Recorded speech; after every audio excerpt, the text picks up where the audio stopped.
just want to get you a little bit more experience, get you up here, and really great that you'll kind of come and present your new ideas based on the research you're doing and in your field. So it's really cutting edge stuff that you're doing, and a great representation of the University of Guelph, and quite a mix of different grad students on different projects. So I'll introduce the first group, which is the Bovine Bio Monitor group. That's Maddie and Savannah.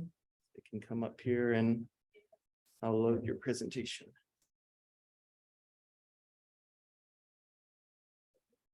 Yeah. Hi guys, so today we're going to present Bovine Bio Monitor by Savannah and Maddie.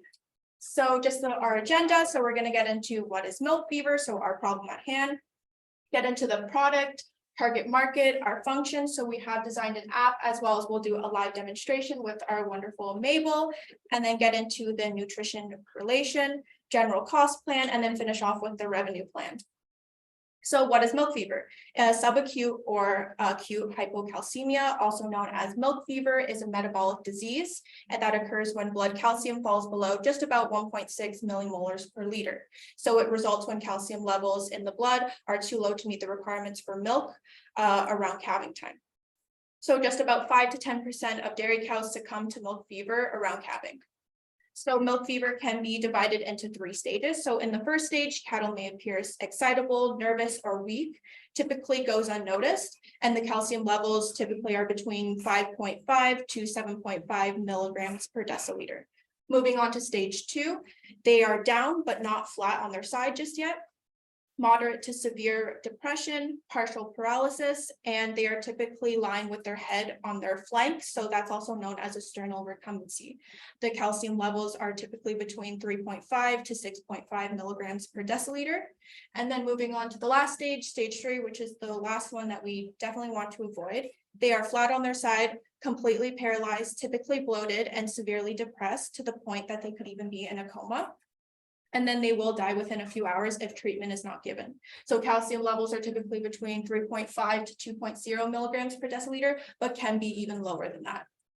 So the economic consequences of milk fever. So it's been reported that between 4 to 28% of cows with milk fever relapse and eventually become a downer cow.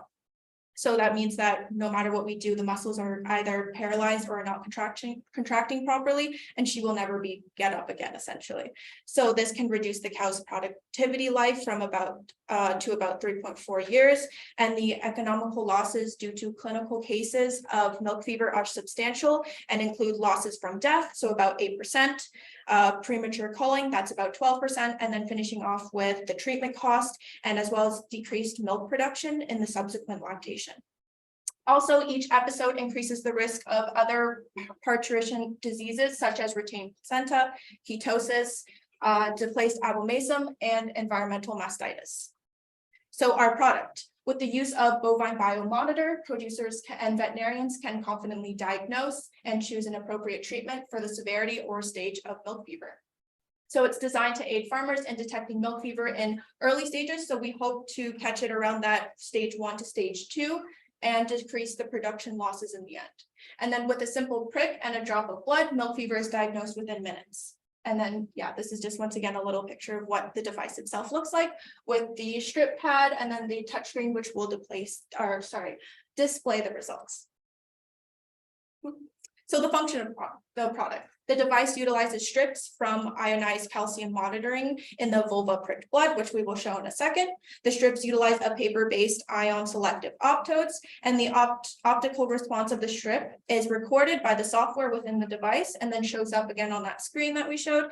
And the concentration of ionized calcium, which just means that it's not bound to any proteins, can be accurately determined in the range of 0.1 to 5.0 millimoles per liter, and that just translates to 0.4 to 20 milligrams per deciliter.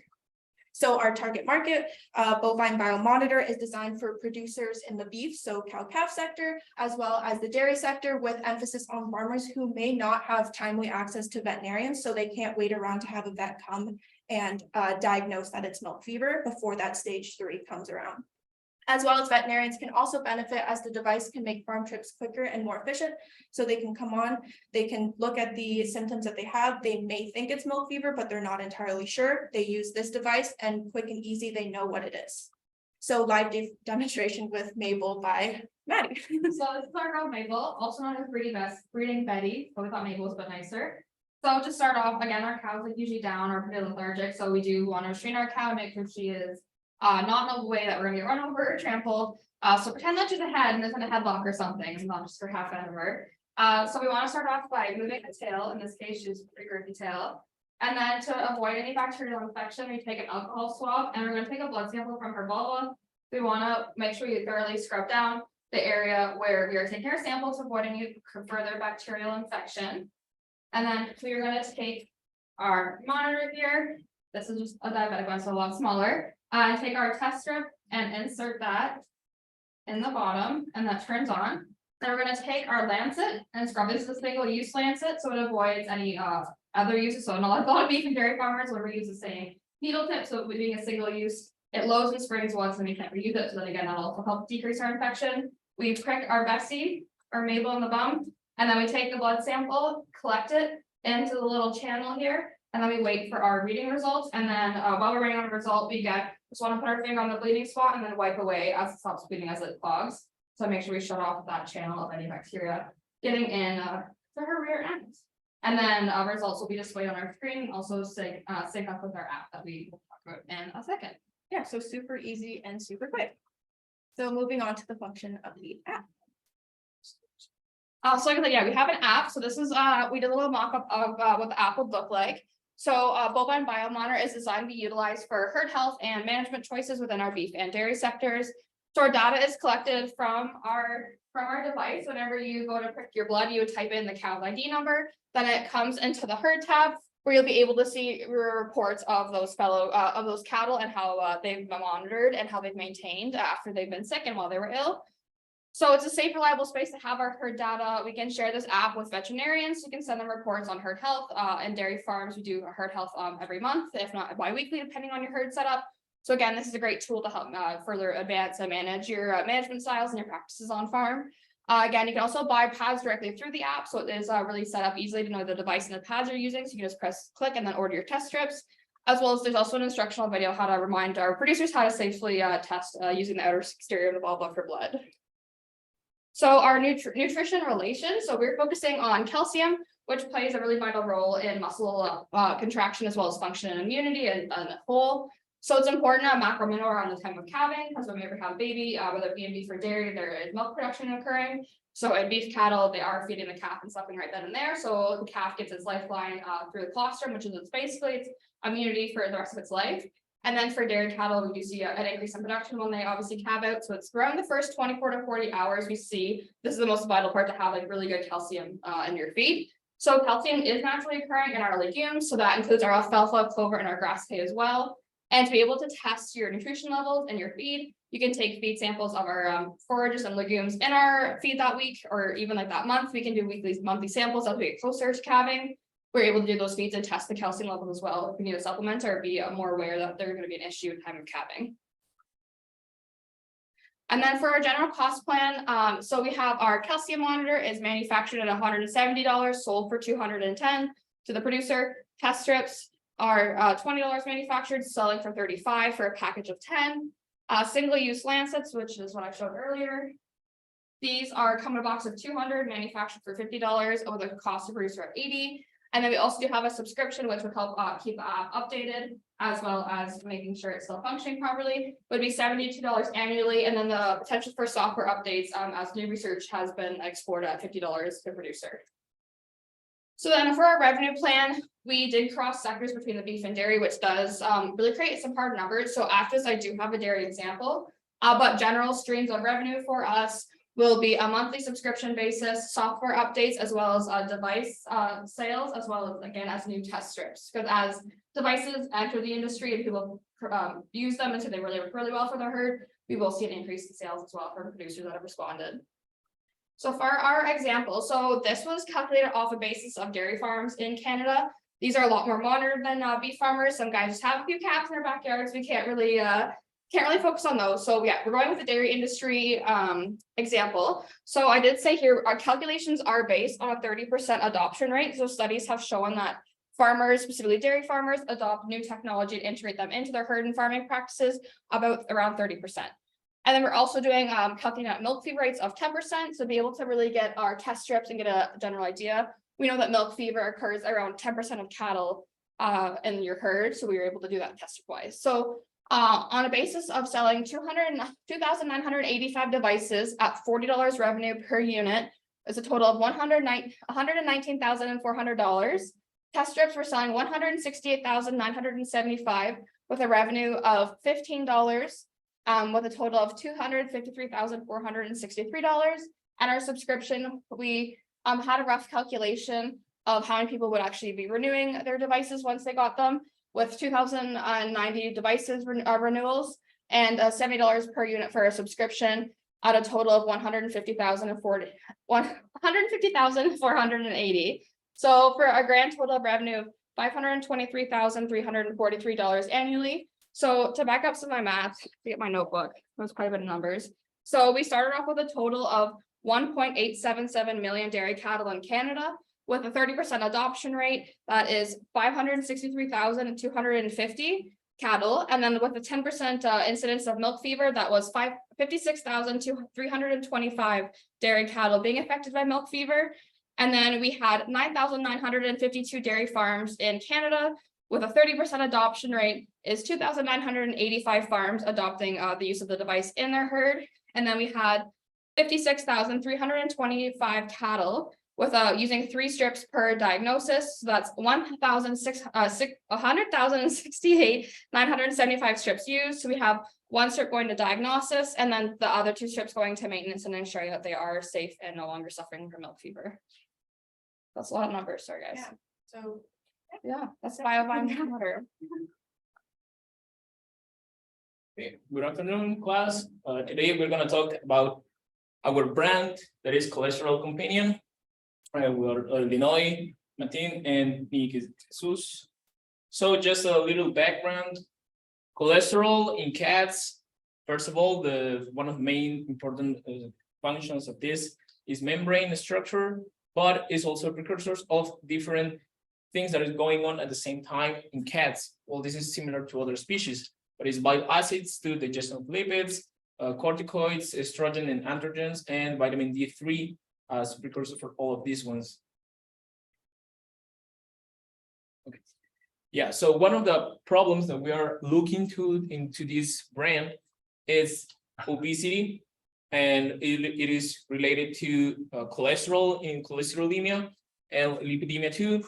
So these are stats around the world, how its obesity is going into in cats.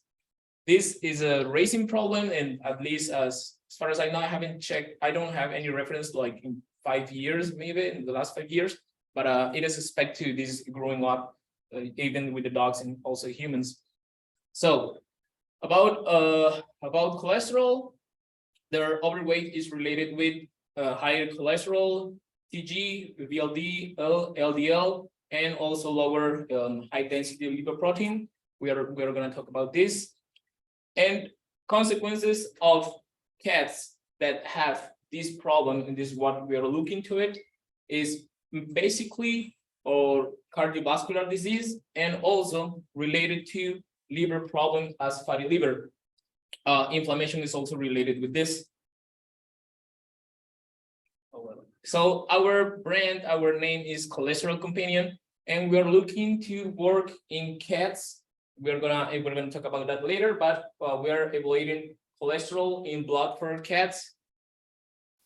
Procedure: we're gonna share a video after my presentation. We're gonna talk about a video with a cat, and we're gonna explain you how this works, just with Mabel, but with a cat. And yeah, so this is we designed a website for our brand. Martin is gonna talk about that later, but we're gonna explain you how this works. We are not only giving the facility of the person to take the blood and say how much cholesterol is in it, but we are also delivering service of nutritional advising and also the ranges of cholesterol in this one. The cholesterol level for adult felines. According to the results this device gives to the owner or to the veterinarian, we can tell them like advice of how should cats be fed under their conditions. About the revenue plan, these are our products. So just to make it a little quick in this part, each kit, it's what we're gonna take. This is the price per unit, and what we are expecting to sell. And also each kit comes will need test strips because it's replaced as similar what Mari just did, right? So it's similar the procedure, but it's different in this case. We are gonna have also monthly subscriptions, and in our website, we're gonna talk about that later. You can see that we can recommend some brands of food that it could be dry or wet food about the condition of the cat. But if required, if the person will want it, we will also be available to give them some service personalized of the condition of the cat. And also I'm going to talk about it later, but we're going to talk also about supplements for omegas that will also help about this condition if cholesterol is too high. I'm talking about nutrition and cholesterolemia. Basically, these are the main four topics about nutrition. If we had a cat with problems in this case, niacin, that's vitamin B3, is related with high HDL, with which this will take cholesterol in the bloodstream and take it into the liver and just metabolize it. And carnitine, beta oxidation, working as a cofactor of enzymes, helping and facilitating how the fat will go into the beta oxidation in the mitochondria. And carbohydrate, also it is related that if you have problem with high cholesterol, a low carbohydrate diet could benefit this condition. And also omegas, as we put it in the revenue, omega-3 is also related with high HDL conditions, so it will help also inflammation. And there's studies in humans where if you supplement the food with omega-3, cholesterol and triglycerides will be reduced. Yeah, and some conclusions just to finish this presentation. As I just talked, obesity is an increasing problem in pets' health, especially cats, because dogs at least get walked, but cats usually they're indoor, so they don't have energy expenditure at all, or well, at least minimum. And cholesterol is required to be evaluated. That's why we are doing this, to track the health. As cats are easily stressed, in-door procedures are required, and this is one of the benefits of our brand.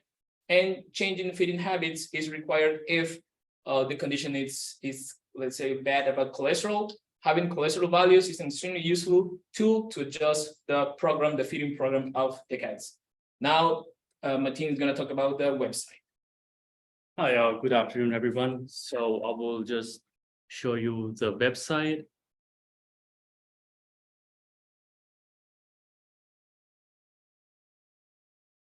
I'll just take a seat if you don't mind. So I will just go over page by page. So this is our main homepage, Cholesterol Companion. You could see the tabs there, home, about section, our product, contact, and our online store as well.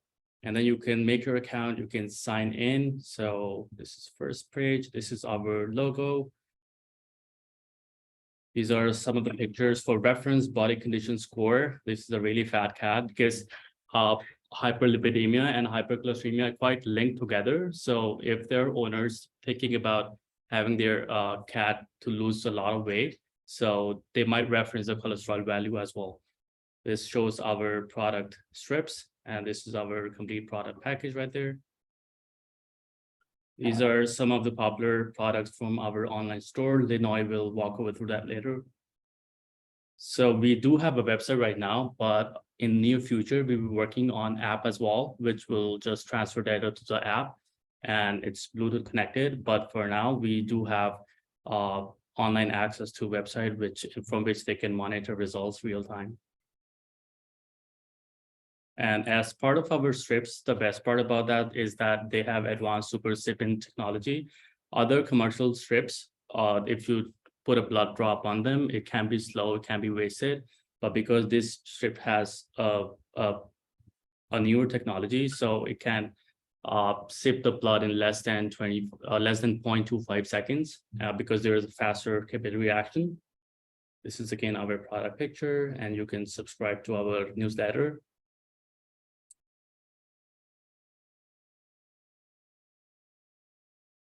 Moving to about section. So it's the same picture which shows a range of cholesterol. So this range can be depicted in terms of the monthly average or 6-month average or even a year. So anything below 90 is favorable. And then above 90, we will have different levels of giving the nutritional advice to the patients and the clients that how can they modify their diet to bring the cholesterol level down. Biologically, if there's a lot of buildup of cholesterol in the blood, it cannot be removed because a little bit of just get removed from bile and it's always just stuck in the body. So it's a proactive approach to measure cholesterol and then figure out if your nutritional plan is working or not over the period of 3 to 4 months. This is our team. And these are some of the benefits, results, including the handling procedure and taking blood sample, and the results too. It's like in 2 to 3 minutes. And you could get, and the machine could read the results in less than 5 seconds. You could track your results online, and then you can get a personalized nutritional advice from a professional.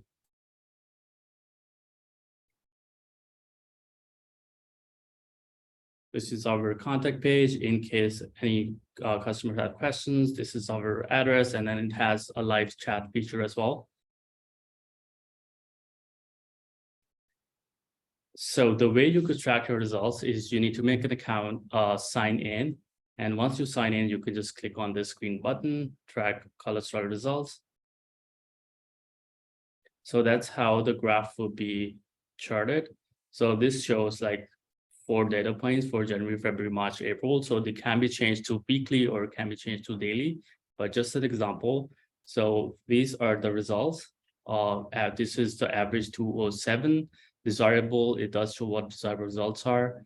And then these are descriptive results that the cat is suffering from severe hyperglycemia. And then below there, we have some recommendation to the clients, what should they do? And then expert recommendation. These are like limited recommendation because it's advanced nutritional formulation is kind of paid. So let's say just for calories, it says the cat has high cholesterol level. So this is a very useful formula for regular diet. So once you calculate it, so you feed it by 70% of the regular diet to bring the cholesterol level or lipids level down. And then you have the fat references and then the fiber references for the owners. Again, these are some guidelines for the pet owners to follow at home. And then in case you think that because there are so many products out there in the market for weight loss and lower cholesterol level, but we're not sure if they really work or not because cats' obesity is like almost 40% of the cats above 8 years of age suffer obesity problem. So if any of the owners are not satisfied, they could always talk to expert. They can subscribe to personalized formulation for that particular cat.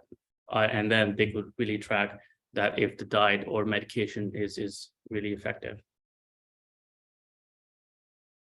And now Lenoy will show you our store and the subscription model. Okay. So I'm just going to go on to our product page. We do have a demonstration on how to take a reading as well. So our product page, this will be accessible to anyone who goes on our website. So you can just click the button and it will have a video here. So I'm just going to make it a little bit bigger. And welcome to the world of pet health. We are excited to show you how easy it is to use our cholesterol companion kit to get a spot cholesterol value on your feline friend. To get started, let's take a look at what's included in your cholesterol kit. You will find test strips that fit perfectly into your device, ensuring accurate results every time. The lancets will be provided as well as the lancing device.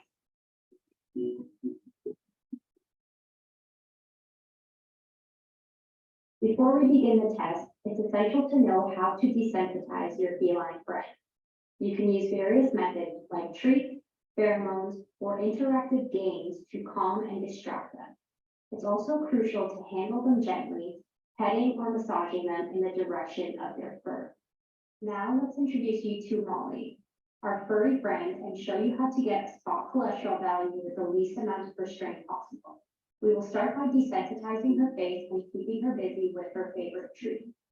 While Molly is enjoying her treat, we will set up the lancing device, which comes with a spring that you can pull back to get it ready. When Molly is relaxed, you can press the button to release the lancet and get a small blood sample from her inner ear. Once you have the sample, gently touch the strip with the blood and wait for the loud beep. The results will be recorded on our website, making it easy for you to track your pet's cholesterol levels over time. We hope that this tutorial has been helpful to you. With our cholesterol companion kit and these simple tips, you can easily monitor your pet's cholesterol levels and keep them healthy and happy. Thank you for choosing us as your pet health partner. So you can rewatch that video or access it within our website. And I'm just going to go through the shop page. So as Mateen mentioned, we do have a variety of products that we are recommending with our cholesterol values. So once you have these cholesterol values in our website, you can see recommendations and they will kind of pop up to our various diets.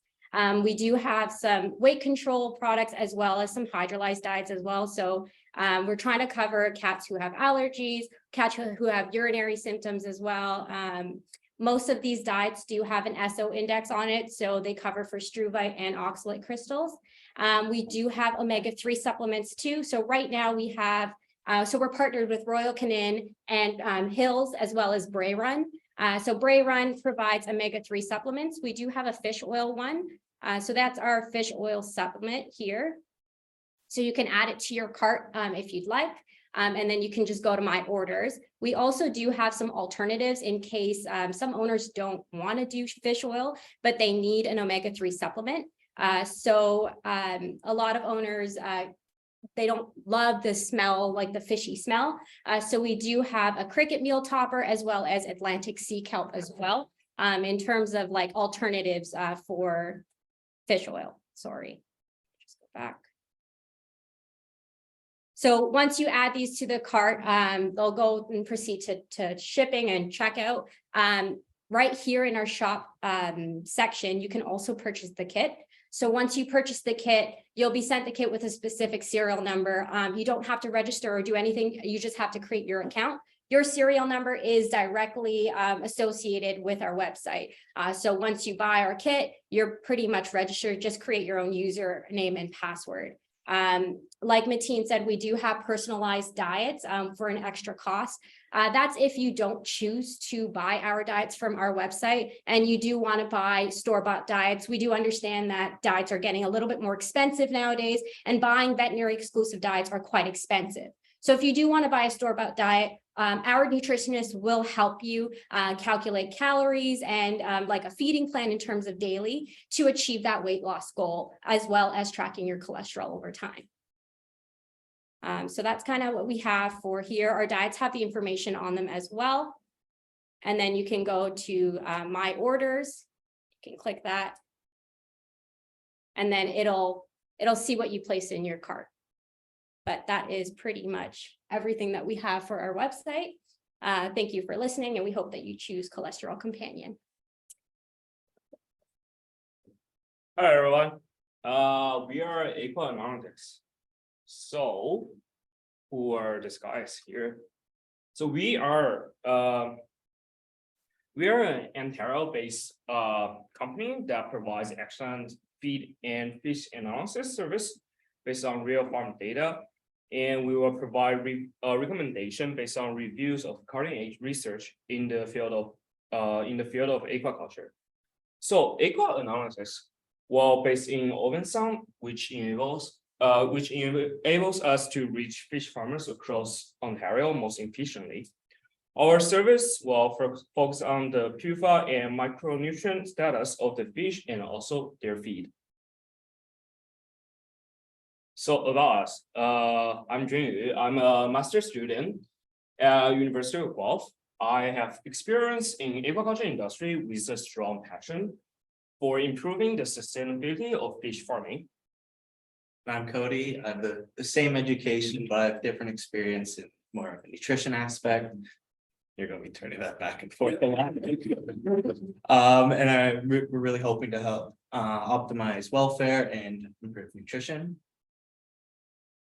And so our company's mission is to, again, we're gonna attempt to strengthen a growing industry with vast potential. And our aim is going to support both farmers and feed companies and form a mutually beneficial relationship between the three of us. And we're really hoping to keep improving and moving towards sustainability and nutrition. And the outline of our business is initially is being able to start with high costs of our systems and getting things calibrated and getting our names out there. But the cost will be less later on, and the revenue will start to come in from subscription-based service. And once we're able to show the value of our service, we're aiming to partner with the feed companies that we'll be looking at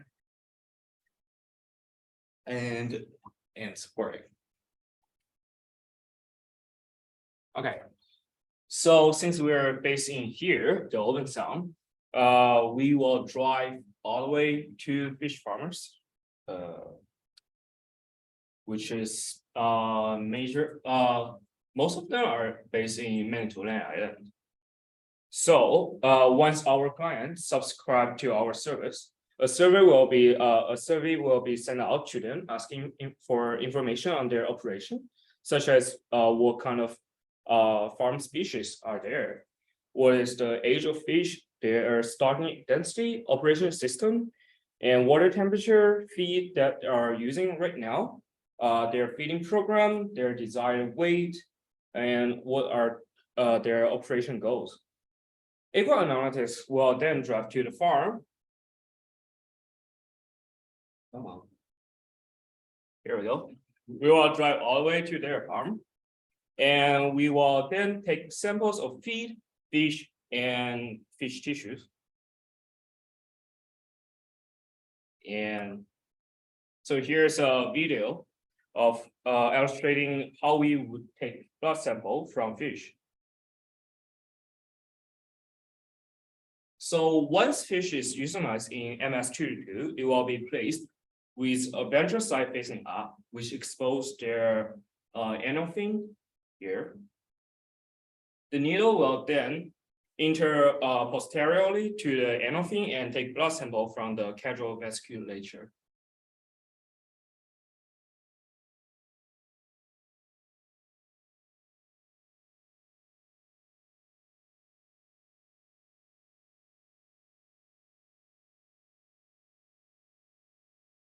Delicate process. Not that long, but yeah. So here we finish the blood sampling. And it's ready now for process and for performing analysis. So once we finish sampling, we will drive back to Open Sound, all the way back, and perform analysis in our lab.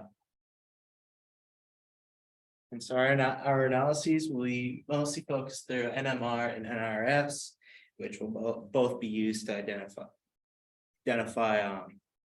the PUFAs, micronutrients, and other signaling molecules. NMR will also be used looking at the feeds. Again, with our startup NRS, it takes a lot of calibrating, but once it's calibrated, we'll be identifying molecules through their wavelengths. And by performing these analyses, we'll be able to determine if the fish are receiving enough nutrients, what needs to be changed, how to reach that desired endpoint for the producers. So our recommendation will, we will first compare the result to the industry standards, the code of practice and the scientific literature to make our recommendation.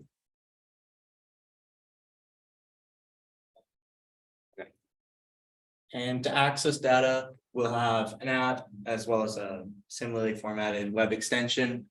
The UI shown, it would be under the farm, what the farmers would see and their data on their farms, and their fish and the recommendations that are coming from them, any news from the industry, and then be able to book data collection when they have like either new stock or they change feeds. There'll be a separate UI for the feed companies to look at how their own feeds are performing and how they can improve them, and the data that comes from their feed. So why are we focusing on PUFA and micronutrient? So first, PUFA is quite, the inclusion of PUFA in aquaculture feed is important for several reasons. First, PUFA are essential component of the fish cell membrane, and they play a key role in maintaining the fluidity and integrity of these membranes. PUFAs are also a major source of energy for fish, and they are essential for maintaining proper metabolic functions such as growth and reproduction.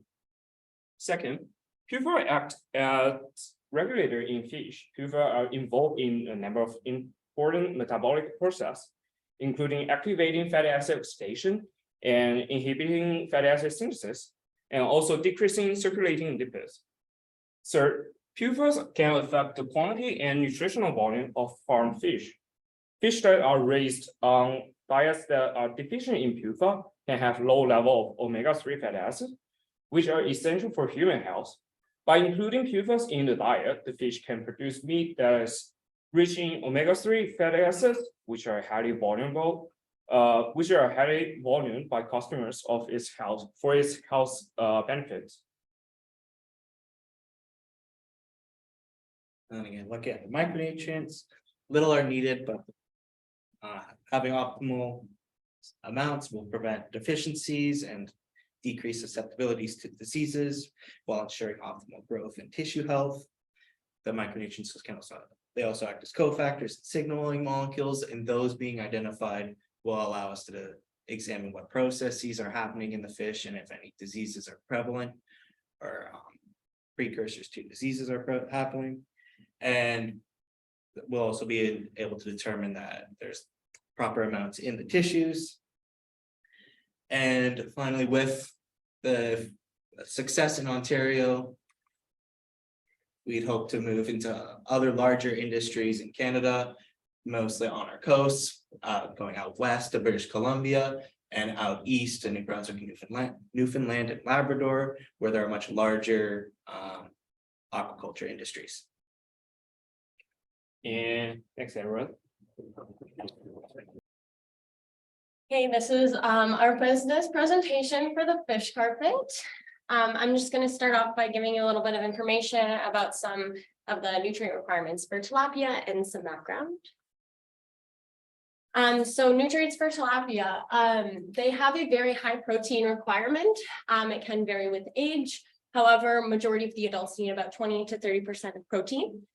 Dietary lipids should also be at least in 1% of the diet, and high in N6 fatty acids, which are essential for the growth of tilapia. They're also a major source of energy, so where fat concentrations should end up ranging between 8 to 12%. I think that might actually, I think it was 1% of N6 fatty acids, sorry, it's 8 to 12% of lipids. And then carbohydrates should remain around 30 to 40% of the diet. However, fiber content is rarely digestible in tilapia and shouldn't exceed 5% of the diet. And then vitamin and minerals, although beneficial, often influence other deficiencies, so they must be looked at very carefully when supplied in the diet. So that's just a quick overview of some tilapia nutrient facts. So a little feed failures slide here. So proteins are the most expensive ingredients for diets right now in fish farming. So the aim of this project was to somehow reduce those costs for feed within a aquaculture production. Feeding farmed fish doesn't aid in sustainability as well. So we're also looking for an alternative protein source that doesn't have a negative side effect on our ecosystem or compete for human resources for feed. So another issue too, though, is that plant-derived ingredients have concerning anti-nutritional factors like phytates. So when formulating our fish carpet, we made sure that all of the supplemented feeds were low in phytates, which Sam will go into a bit more later on. So what are some next steps? To maximize the growth benefit of protein and ultimately reduce producer costs, the supplementation of amino acids could benefit the financial returns of the farmer. So something like short-chain fatty acids could enhance the proliferation of epithelial cells in the gastrointestinal mucosa and therefore increase the absorption area for minerals, like I had talked about in my presentation last week. And then the use of plants for feed that are high in N6 pupas rather than 3 for improved growth conditions. So for our fish carpet, we chose a lot of different types of seaweed. And I just wanted to go over a few benefits of using seaweed as feed for tilapia. So seaweed typically is high in polysaccharides, which have been known to be an anti-immune response in fish to affect overall resistance to disease and improve resistance to disease. Additionally, the amino acid composition in seaweed has been found really to be improved compared to something like soybean meal, as well as has higher vitamins in A, B1, B2, B6, C, and niacin. Additionally, seaweeds have higher content of the important minerals such as calcium and iron. And then we also wanted to just focus on one disease. So streptococcus is a very common disease for tilapia.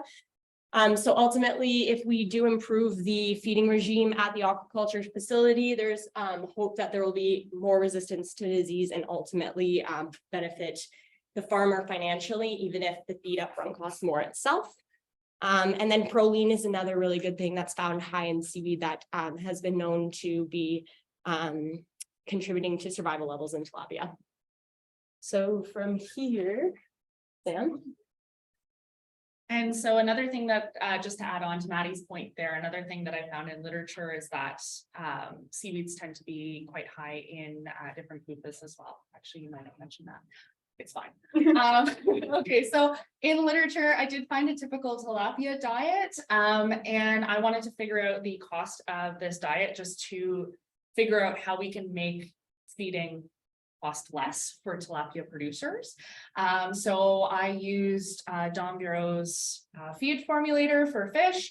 I put in the ingredients as well as the prices that he had in there for each ingredient and figured out the cost was about $1.38 per kilogram of feed. And you can kind of notice that the biggest contributors to the cost seem to be the rice bran and the soybean oil. The red just indicates that the prices were taken from Mad Barn, not the feed formulator. But you can still see that these are pretty big contributors and both are fairly high in fat and or lipid. So I went about and formulated a new pelleted diet to go along with our feed carpet. Or our fish carpet. So first I figured out the nutrient content of the 2 main seaweeds that we'd be including onto our carpet, which is ulva seaweed, which is known as sea lettuce, and Gracilleria, whatever seaweed. And I went through and their apparent digestibility coefficients for many of their nutrients were fairly high. So I think that these are fairly low in phytates, but I'm sure with genetic engineering, we can certainly make them even lower in phytate in the future. So once I figured out what they could provide to these fish in the diet, I wanted to figure out a supplemental pelleted diet to supplement them with all the nutrients that they're not getting from these plants or from the fish carpet. And after formulating that diet with the cheapest ingredients that I could find, And I didn't show all of the nutrients that I formulated for, just because it went on for quite a long time in the Excel, and that would be way too difficult to show on here. But as you can see, I just put some examples.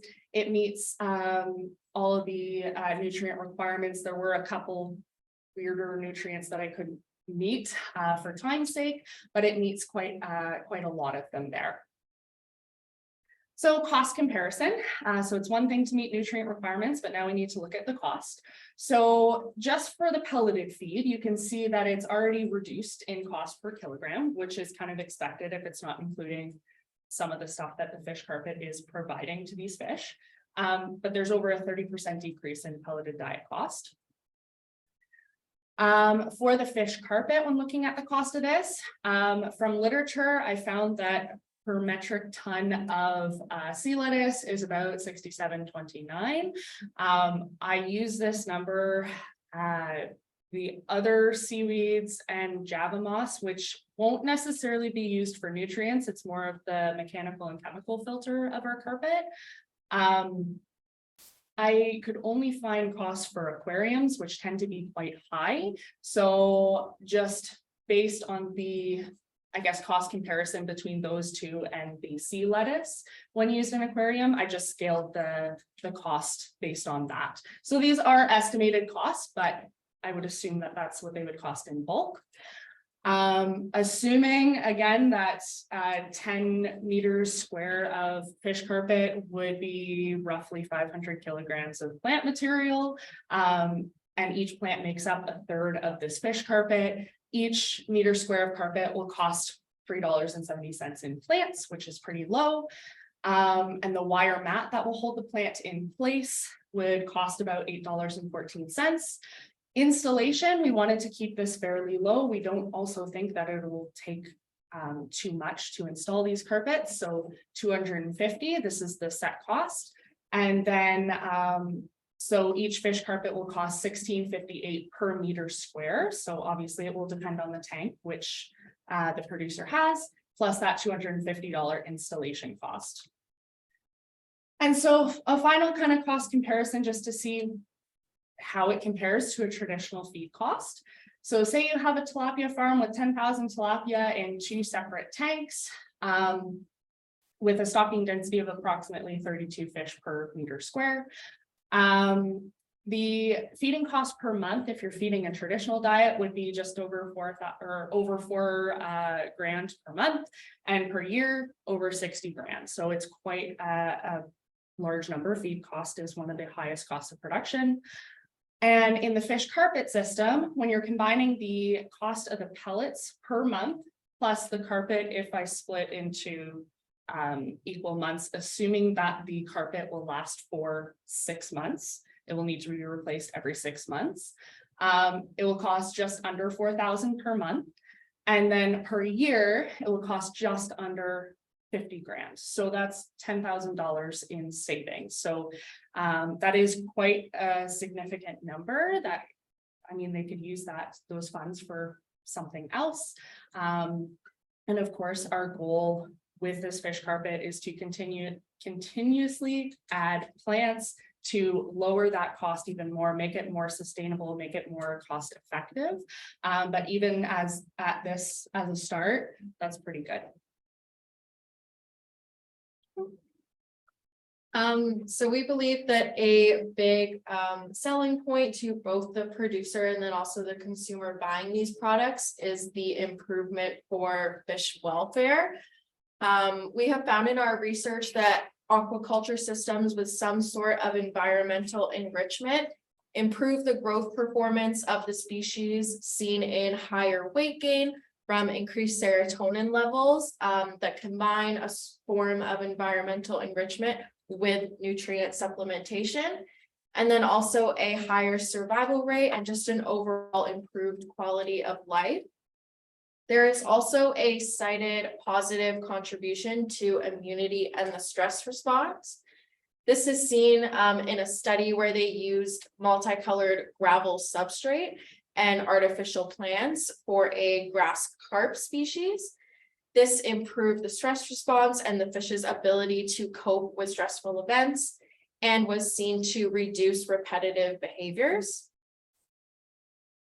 A common concern that I saw in the literature was resource competition with adding a source of physical enrichment.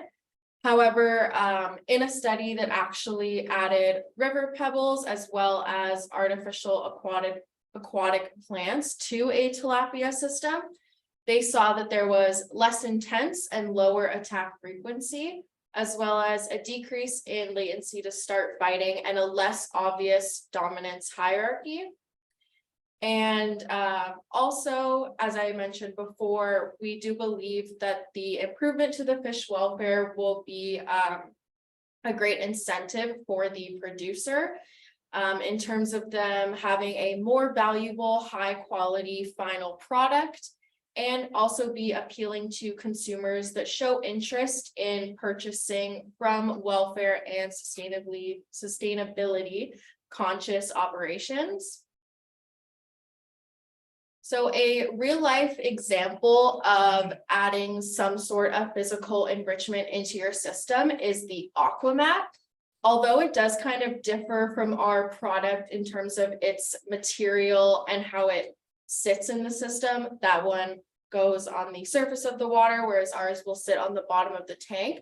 The principle is kind of the same in that it's adding a physical source that's meant to provide nutrient supplementation, physical enrichment, as well as reduce the cost for the producer. It's meant to resemble a seagrass, and I saw it used both in the literature as well in real life systems. So in the literature, they tested this Aquamat as well as with coral rubble and 2 seaweed species to improve filtration and the nitrification process in a recirculating barramundi hatchery. They saw faster nitrification process, which created lower ammonia concentrations and overall higher fish weight gain and survival rate. And then the Spring Creek National Fish Hatchery in Columbia River, Washington State, has used the Aquamat for many years in their production of Chinook salmon, which they produce about 12 million per year. Over the years, they saw a very large reduction in brush cleaning of the tanks to almost none, which saved them labor costs and overall production costs. And they saw that it improved their fish health and pond dynamics and reduced stress. So these 2 examples, both in real life as well as in the literature, just kind of validate the addition of a physical source of environmental enrichment like the fish carpet for nutrient supplementation, improved fish welfare, and most importantly, reducing the cost for the producer.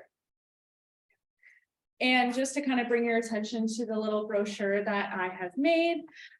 So it is fairly simple how this works. All you have to do is sign your farm up. You fill out the customer information form, which is conveniently on the last page.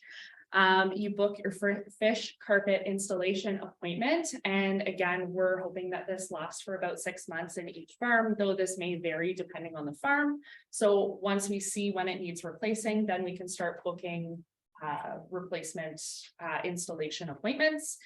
Sign up for bi-weekly or monthly pellet shipments. That supplemented pellet that I formulated there. And then you enjoy your carpet and your fish are obviously happier. They are getting all the nutrients they need, and the producers are happier because they don't have to spend as much doing this. And this is just our prototype. It kind of looks like the Aquamat, as you can see. So essentially, like, it's designed that it can be rolled up and easily transported, and then easily be installed and rolled out. Obviously, and other versions of it, it could just be a seeded mat, and then from there, grow in a tank. But this is one of the what a fully grown one would look like. So you can see the different types of seaweed. To indicate the different types of seaweed that we did research on.